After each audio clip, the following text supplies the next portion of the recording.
Welcome back to Brush Up Your Game. Today, a re-review of Wave Zero's RIS Apnex from Star Trek Attack Wing. Now, Wave Zero, it's a simpler time, but this sets the tone for what the Romulans will be for a very long time, and that is tech-focused. And, many other things. Let's get into this. A Romulan science vessel, very small. Generics now at 6 points, so name ship a bit overpriced, but I know I'm harping on that. I do like the action here. Once per game, every ship at range 1 sustains 1 damage, including this ship. During the planning phase, this ship must choose a 1-speed maneuver for the rest of the game.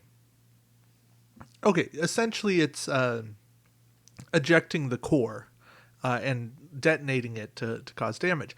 And I like that we have a ship that can do that at will. That's kind of a fun, interesting, strategic choice that you can make. It's not fantastic, but it's at least something different.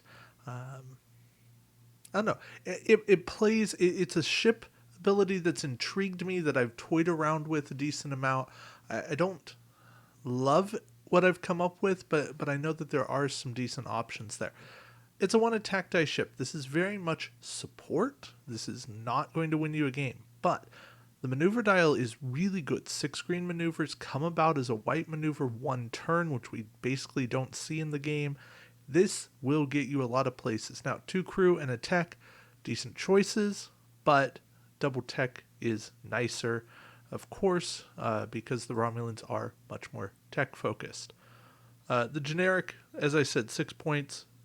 It's something you run because you want more slots and really is part of a swarm fleet. But find a way to have Romulan science vessels, at least one, because you want one. Whether it's this pack or Romulan faction pack, you want a science vessel.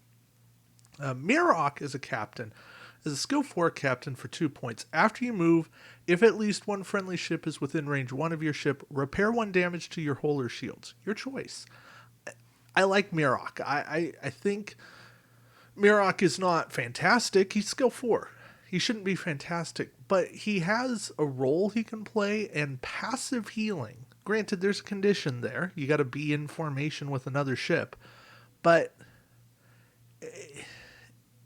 you tend to want to be close to other ships.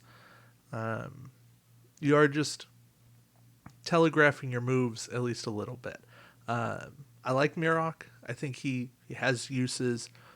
He's not amazing, but he's a nice captain ability, and I appreciate that.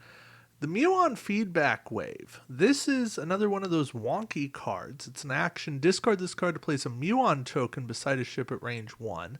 This upgrade may only be purchased for a Romulan science vessel. And the Muon token essentially does damage for ships that kind of run into it. And I don't have the exact reference card here. I know I should. Let's see if they're sitting here in the additional rules. Like maybe, hopefully they are. They are not. So... yeah, the Muon token, it plays an interesting role again, and I know I'm saying that, but it's limited because it's a token, not even more like that small, and that token's just not really going to play a big role. Now it does go beside a ship, but it's that range 1 limitation. And it's decently easy to shake off. But yeah. Now, other cards in this pack. We're gonna skip down to Param. Param is a double up of the core set Bokra. And Param has its limits. If your ship's not cloaked, disable all your remaining shields. Target a ship at range 1 to 2 that's not cloaked, has no active shields. Discard Param and 1 crew upgrade for your choice on the target ship. Again, pick your moments. You can find the utility for them. This is good later on in the game with Romulans, but, he's 1 point. Now, Varol is a discard this card to cancel a single attack against her ship before any dice are rolled. The canceled attack cannot be redirected. Now, she does cost lots more points for any ship that's not a Romulan science vessel. Is it worth 10 points? These days, no. There's more ways to get attack cancellation. But for a Romulan science vessel, if that ship is important enough to you, Varel is a nice deterrent and a reasonable play. Interface Generator is a great card. Has been reprinted, but that was in the Romulan Faction Pack, which is much more difficult to get a hold of than the Apnex. Don't ask me how that works. 4 years difference in printing, or maybe even 5. But the interface generators, when defending, after all dice have been rolled, if this ship is cloaked, discard this card, cancel the attack, and the ship suffers 1 damage to the hull. Because, of course, you're cloaked. So, for 3 points, you're saying, no, I don't like that attack, and you see what you roll on defense. So I don't like what's coming in, I'm just going to take 1 hit.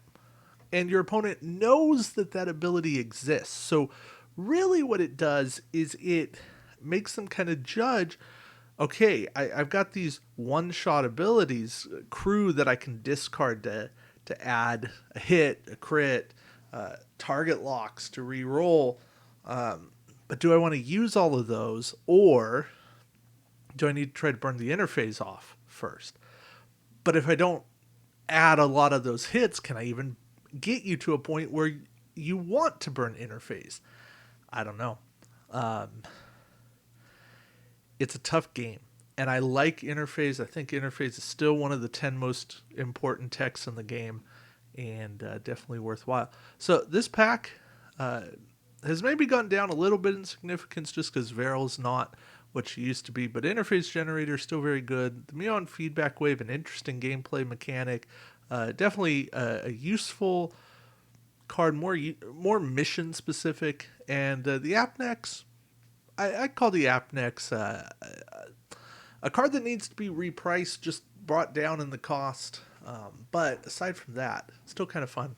Plus Murok, fun captain. Fun, useful captain, especially in mission play when you got more than one Romulan captain playing the game. So, yeah, that's it for me. Thank you all for watching, and until next time, keep brushing up your game. Take care.